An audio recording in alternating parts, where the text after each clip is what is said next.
Hi, this is Scott Garibay, and today we're going to talk about Andrew Yang, and we are specifically going to talk about an angle of political skirmish that is now available to Andrew Yang, specifically against Joe Biden, who appears to be emerging as one of the top two competitors. It really seems like Amy of the debate tier candidates, right? The ones who are in debate 7. And I still think that's a very important criteria among the candidates. There's Andrew Yang, and then there's the debate tier candidates, and we're hoping that Andrew Yang is going to be back in that debate tier very, very soon, as early as February 7th. But there's this new, essentially, the impeachment trial has revealed this very unique and I think very, very a good opportunity for an angle of political skirmish for Andrew Yang against Joe Biden that's been revealed by the impeachment trials. So a buddy of mine texted me today, and he goes, "Hey, I watched the impeachment trials yesterday, and kind of seeing if I wanted to text back and forth about it." And I did shoot back, and I said, I skipped it, I didn't watch it, and the reason why is I skipped it specifically because it's my opinion that this is already determined, right? This is the way this is going to go. Is this is going to be a deadlock, partisan vote, straight Democrat, straight Republican, and there will be no removal of President Trump. And so this is all theater. This is all political theater, right? And so what is the use of watching it, right? There's very little. There's little to be learned, little to be gained. But then I said, "Hey, was I wrong? Did you see anything yesterday that showed that to be incorrect?" And he said, "No, you're 100% correct. In fact, the reason why I was reaching out to you is I was shocked how much of a waste of time it was for me, how much of a waste of the taxpayers' dollars it was for America." I was like, "Yeah, I kind of saw that coming, right?" So, but one of the things is the entire Trump impeachment thing. Boy, Nancy Pelosi fought against this for a year and a half before before finally, before her own party came to her and was like, we're demanding this, we want this, right? And yeah, I'm an evangelical Christian. Like, this totally reminds me of the Israelites wanted a king, and God was like, "You don't need a king, I'm your king," right?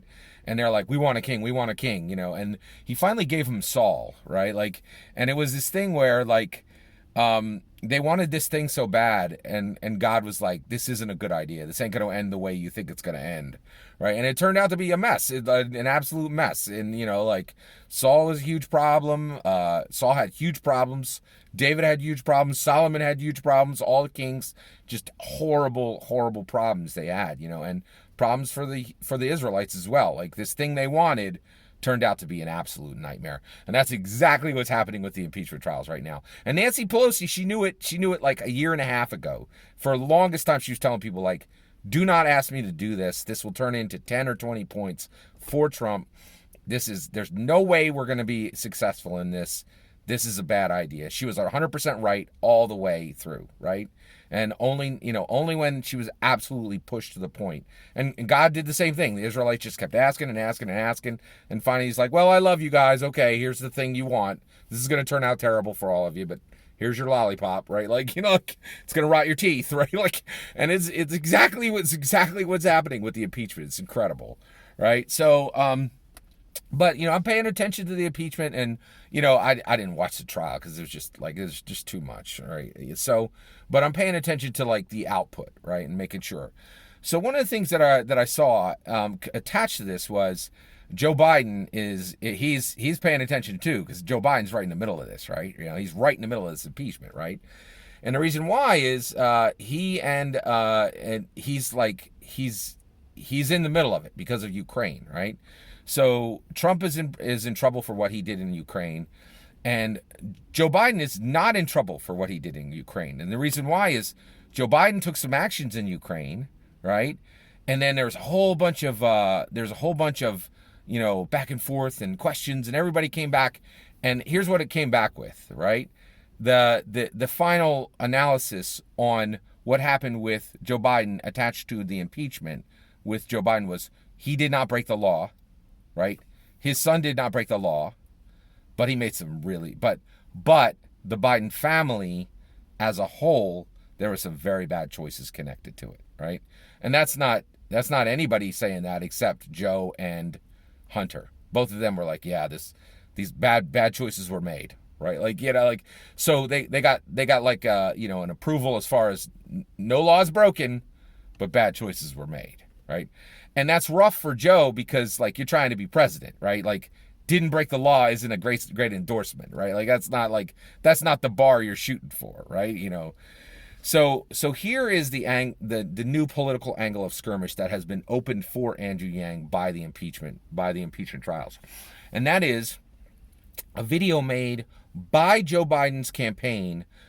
Specifically, I saw this on Team Joe, which I think is their official Twitter feed, right? And so Andrew Bates is Joe Biden's rapid response director. He works directly for Joe Biden. And he made this fascinating video that put spotlights on an amazing slip up on the part of Joe Biden that I think Andrew Yang should pick up, right, and just absolutely use as a political club against Joe Biden, because it is shocking how bad Joe Biden handled this whole Ukraine situation.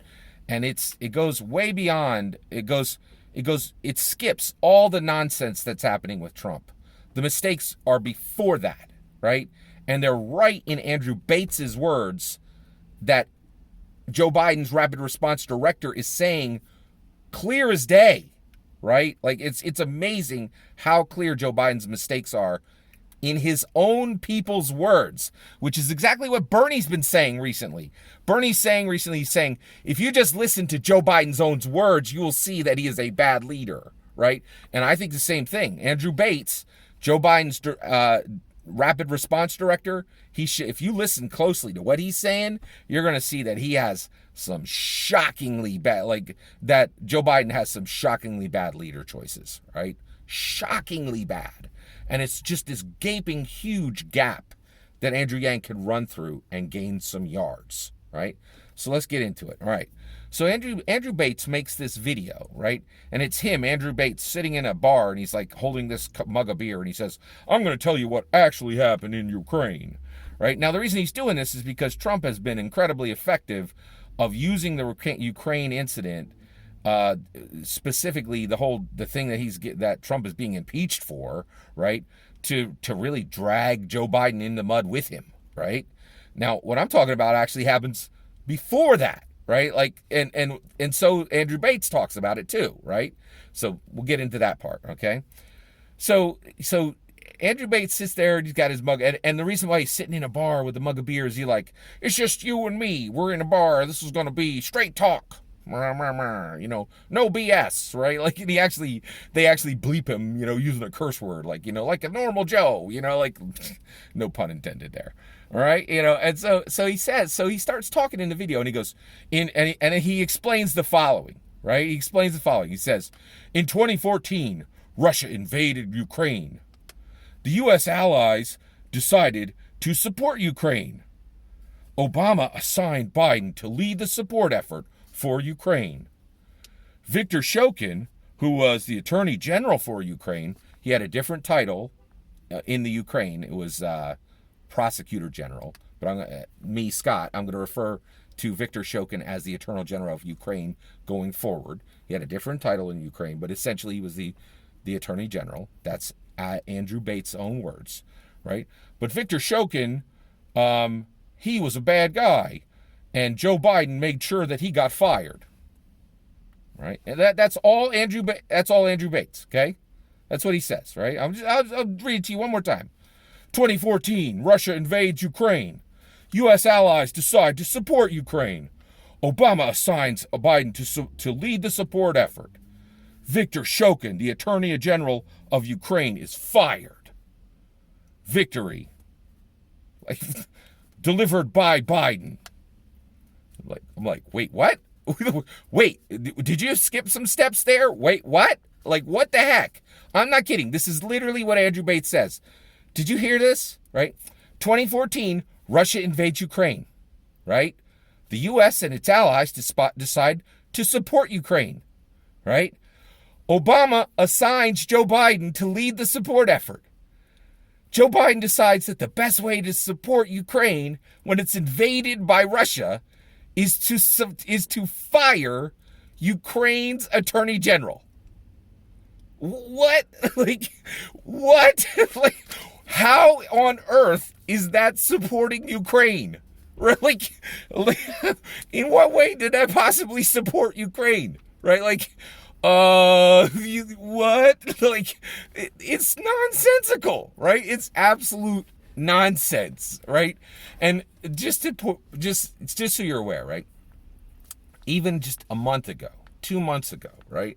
One of the things you could see in every major newspaper, in every, major newsroom, they were saying, why is the impeachment getting no traction? Why does America not care? This is why. Sheer nonsense. You listen to the story and it makes no sense, right? I got 2 degrees. I've read 550 books in my life, right? And I'm looking at this thing. I'm trying to piece it together. I got the pieces spread all over, and it's hard to understand, man, right?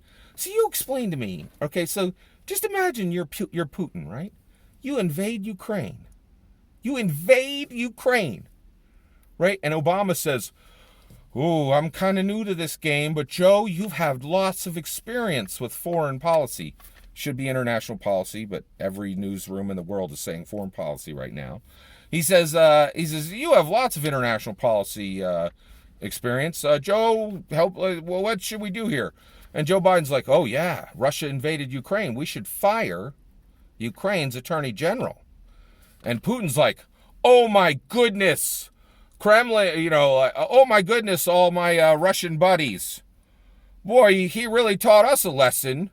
Russia invaded Ukraine, and America's response was to fire Ukraine's attorney general. Well, I guess we've learned our lesson now, haven't we? Oh, strong response from Joe Biden. Strong response from President Obama. Wow. Woo, we'll think twice before invading another country, won't we? They might fire their attorney general. Oh, no. You couldn't make this stuff up. If you wrote this in an episode of West Wing, they'd say it's ridiculous, right? Are you kidding me? This was Joe Biden's solution? Russia invades Ukraine, and he says the best response to this is to fire Ukraine's attorney general, right? No boots on the ground? What do we even have a military for, right? What is it for?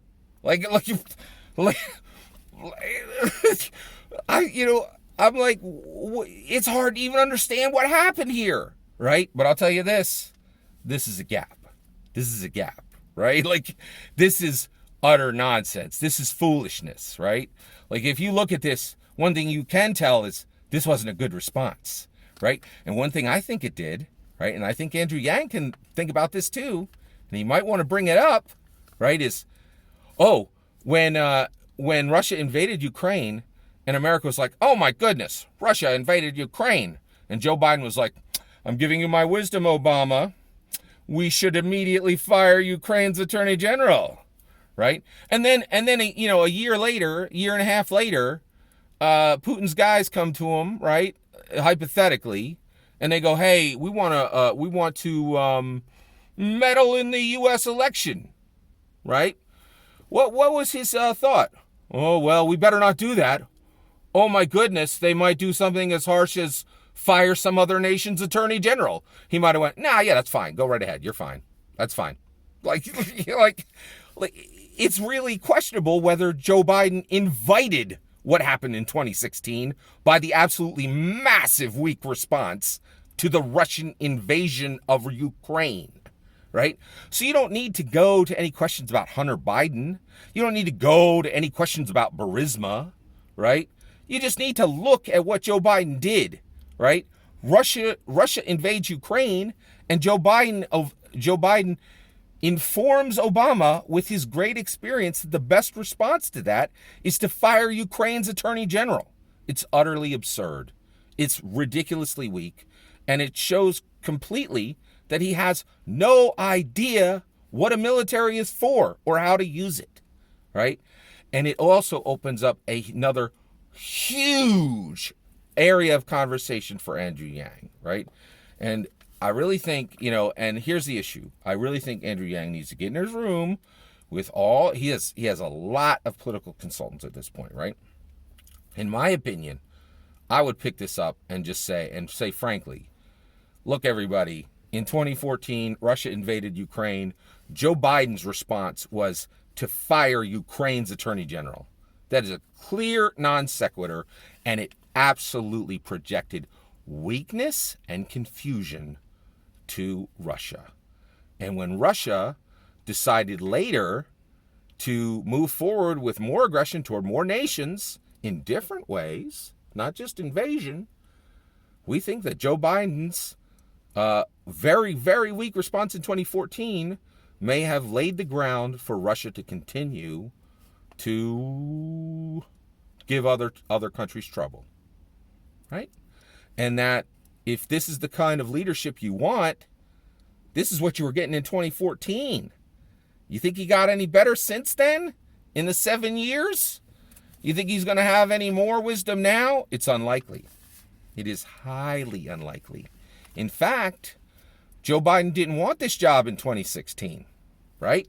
And maybe this is why. Maybe after 2 years, after seeing that he had really, kicked it sideways, and that he had given Obama very, very bad advice, right? And seeing the intel coming back that firing Ukraine's attorney general wasn't the best response to Russia invading Ukraine, right? Like maybe when he said in 2016, oh yeah, I'm not going to run, right? Like, it's becoming incredibly clear why Biden did not want this job in 2016, right? And here's the thing. He stepped away from the game for 4 years, right? Let me tell you something. When you step away from your craft for 4 years, you don't get better at it. You don't. You know what happens in 4 years? The craft keeps getting more complex, right? Take a race car driver. Take him off the track for 4 years and bring him back. It ain't going to go great. It really ain't, right? The tech keeps improving. The maneuvers keep improving, right? The methods keep improving. And here's the thing. Oh, Biden's been off the track for 4 years. Like, what the advice he gave Obama in 2014 was terrible, right? And the idea that he would be better able to lead, our forces, to be commander in chief today is absurd. It's absolutely absurd. He's worse equipped today, right? What did he do in the 4 years? He didn't spend it studying. He didn't spend it learning. No way. He doesn't even pretend that, right? He flat out admits the only reason he came back is because we have a massive problem that he gave us. He gave us this. He had incumbency, which, thanks to the Lichtman keys, we now know is one of the most powerful, powers within politics, and he squandered it, threw it on the ground, like it was a half-eaten burger, right? And so that's the issue. I think this is a massive gap. This, 2014 Russia invades Ukraine. Biden says the best response to this is to fire Ukraine's attorney general. That is clearly, absolutely terrible international policy. Terrible international policy. Then Biden took 4 years off from the job. He's been off the field for 4 years. What would happen with a professional football player, right? Any field, you go off you put a gap, something like that, 4 years off, off of any field, and you try to come back, that will terrify people, right? You'd have to explain that. You don't get better in 4 years off, right? And Biden was whiffing in 2014, whiffing big. And I really think Yang should really pick this up as a political club and take it to him. All that's my opinion. I'd love to hear your opinion. Let me know what you think in the comments below. Please consider liking and subscribing, and have a wonderful millennium.